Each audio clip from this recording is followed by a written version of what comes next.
Hi, this is Lay with Crashtesthobby showing you how to laminate a wing. Start by laying a piece of laminate out on the middle of the plank. Take a stripe right across the middle with your iron and then start working from that stripe to the edges. If you start from one end of the wing and iron to the other, the laminate starts to shrink as you cross the wing, and you'll find that you get wrinkles everywhere on the far side of the wing. Using a razor blade or a really sharp pair of scissors, I make splits so that the laminate can wrap the corners. Notice how I'm using a new razor blade. If you use an old one, it will snag and pull the laminate up. Now in this particular plane, I've already laminated the bottom of the wing. You'll notice that I'm wrapping the laminate about 2 inches around to the bottom of the wing, and that is so that this 3mm laminate has a double layer, so there's 6mm of laminate wrapped on the nose of that plane. The laminate is very good. This laminate will stick to the foam without a spray adhesive. It also has a UV quality to it that protects the extreme tape or the other tape that's underneath, so it does not break down in the sun. Let's do another piece of laminate. We're laying it out, and I'm going to put a stripe right down the middle and then start working the wrinkles to the edges. Because this is clear, you can't even hardly see the seams. So I work the wrinkles out that way. Now I'm going to work the wrinkles out this way. There is an art to it, and I've laminated a lot of planes, but it's not hard to learn. Using a razor blade, I split along to give me an area to work with, and then on the end I make a few relief cuts so that I can fold it up over and around corners.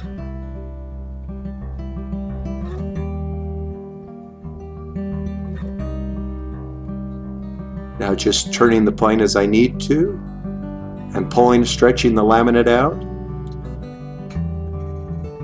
I iron the laminate to the laminate that's already there, and it sticks well to itself too. Now the laminate that we're using is stronger than most laminates that are used on planes. It also doesn't shrink quite as much, which is good because you don't get as many wrinkles, but you'll also have to set yourself up so that you don't need to get wrinkles out in the first place. But just working the corners, you can get a good job. Now we're going to do the elevons. Cutting 2 pieces of laminate to do these elevons. The biggest thing you have to remember with doing elevons is to keep your iron temperature down to start with. If your iron is too hot, the laminate starts to shrink before you've even touched it to the foam. And where you're going to roll the elevon over a few times, the wrinkles keep getting bigger and bigger if you started with wrinkles. So start with a cool iron, just enough that it will stick. Now I think even on here, I was in demonstrating, I got some wrinkles, I think over here on the right hand side as I do this side. But realize that as you work them down, a lot of it comes down to that temperature on the iron. Luckily you can work most of those out. If you get wrinkles that are too big, just cut the laminate and then start with a fresh seam. And I just keep rolling the elevon and laminating with the iron.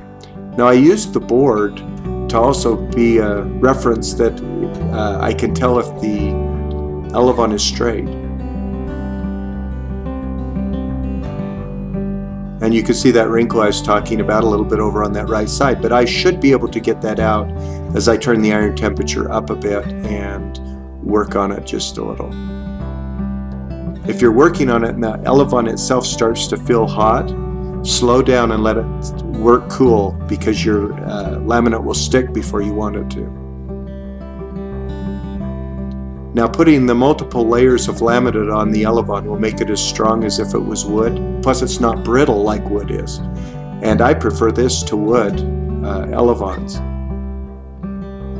Now I'm trimming the ends with all layers at once, just cut a couple of relief cuts. And then I take the iron and fold the edges over and iron them down to the elevon.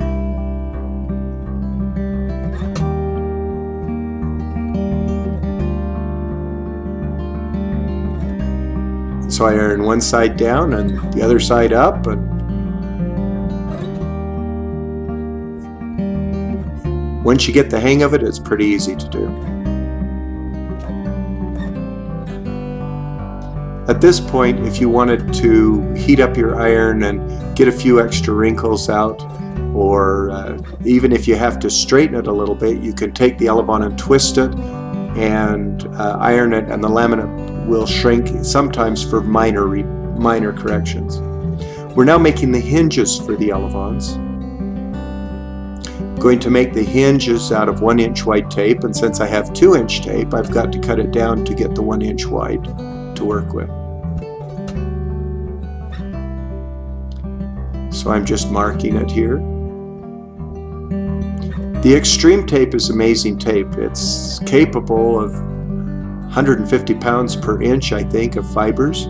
So when you put it as your hinge line, it makes your hinge almost indestructible. This has been an amazing thing with our combat planes because we used to break the elevons and the hinge lines all the time. Now peeling this up on the top of the elevon, which is with a sharp point, I put the tape end to end and trim the edges. And you can see how it's on that top point of the elevon. Now this is the top of the wing, so the hinge is on the top edge. And if I don't like the way it sits, I peel it back up, but I want just a little bit of daylight through that hinge line. And it should fold up and down freely and not be bowed. Now I'm folding the elevon up, and on the bottom hinge line, I'm putting another piece of the 1-inch wide extreme tape. There's other brands of tape. I keep referring to it as an extreme tape, and just piece it together so that I've got the tape end to end. It's the other thing nice about these hinges is it's literally end to end on the elevon. Now notice how that wants to fold up. I'll show you how we correct that in just a second. Now once again, taking a piece of the tape, top hinge line, we'll do the left wing now.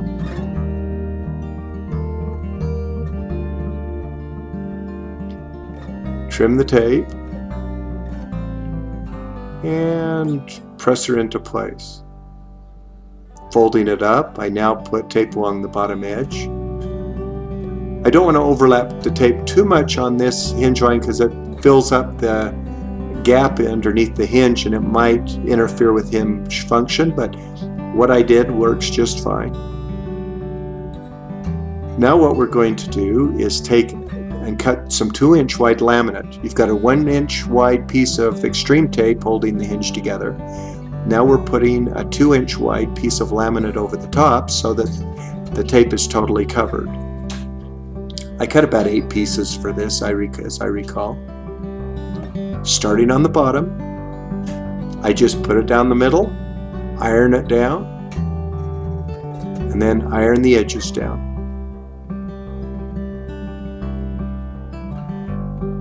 Funny thing is I couldn't see the seam where it actually ended. The laminate is so clear I couldn't even see where it ended, even over the extreme tape. Then taking some scissors, I trim the edge off the screen. Now let's do the same thing on the top of the wing. You'll notice that the hinge line starts to relax as we iron the laminate down. Once again, I'm having a hard time finding where I ended on my last edge because the laminate is clear. Now ironing this piece of laminate down, notice how the hinge has relaxed now.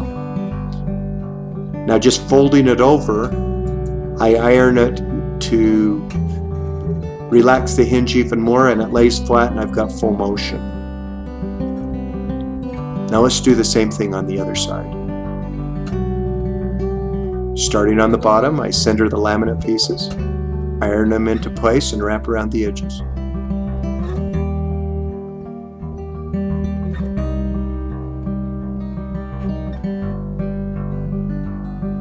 Now we'll put the next piece on.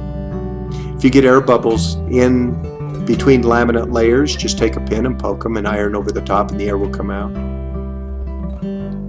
But these hinges actually add to the strength of the elevons. Now you notice that elevon wants to stay up, but as soon as we iron the laminate over the top, it will relax.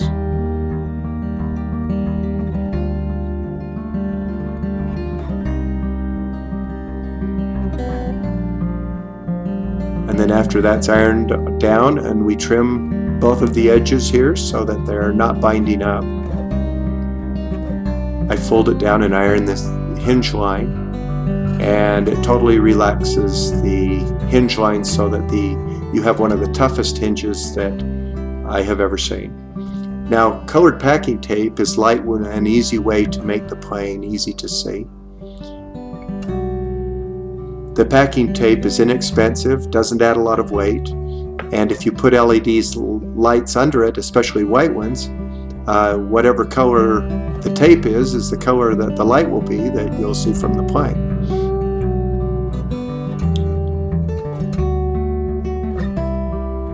Thank you for watching. This is Lee from Crashtesthobby.